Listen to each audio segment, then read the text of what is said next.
does taking smart risks in your career increase your self-confidence? Seems like a contradiction, right?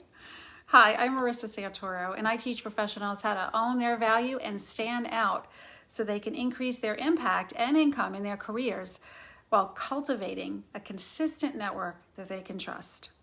It's a question I am often asked about. You know, this gutsy leadership thing we do here, making gutsy moves in your career, seems like a risk, right? Well, let's look at what risks are really about. I'm not talking about major, cliffside risks here. We're talking about smart risks. Smart risks is where you are actually being called to venture outside of your comfort zone. And why does that matter? Well, if you are not consistently looking for ways in which you are slightly uncomfortable, right, then you're not consistently growing. And as we both know, right, you are wired to grow. We wouldn't even be sitting here together, right? You are wired to consistently learn and grow. And how do I know that? Because when you are in the same role or working in the same area or maybe even the same industry, right? One day you wake up and you're feeling antsy, right? You're feeling stuck. You start comparing yourself to others who may be advancing, moving on, getting higher, titles, positions, responsibilities, you name it, right? If you didn't feel wired to grow, that wouldn't bother you, right? So naturally you are wired to grow.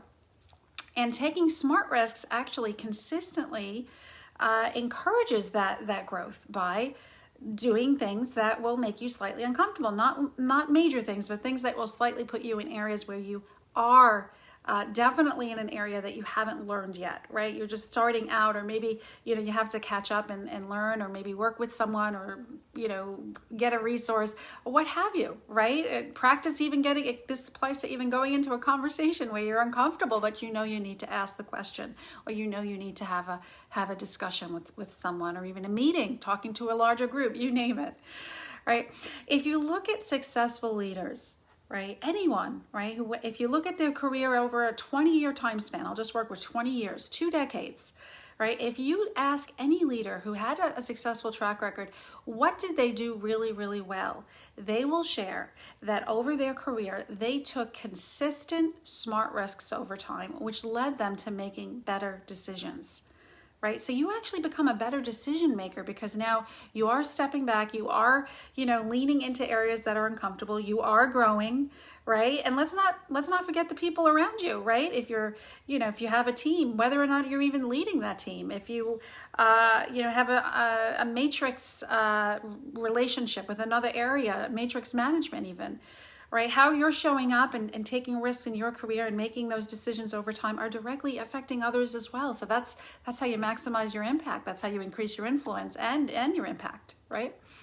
So, really think about areas and when you're feeling that slight resistance, that's usually your gutsy trigger, right? That means, well, you know what? Should I or shouldn't I, right? And just really ask yourself, what is it that's stopping you? Where that resistance is coming from? And can you just take, a tiny step? That's all a smart risk is, taking a tiny step in that direction, making a gutsy move, as we call it here in our shoes, and stepping outside of your comfort zone, because in the end, that will increase the more effectiveness of your decisions over time.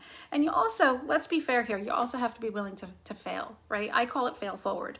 You have to be willing to fail. It's course correcting in your career so you can improve.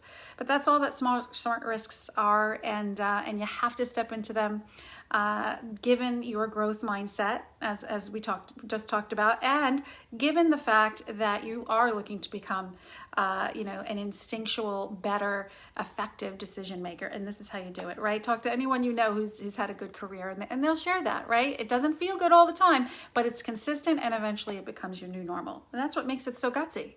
All right. Thanks so much for joining me here today. Hey, if you haven't checked it out yet, please download my free audio leadership program. I give you 5 gutsy strategies on how to own your authority in your career, along with some additional resources. All right. I will talk to you soon.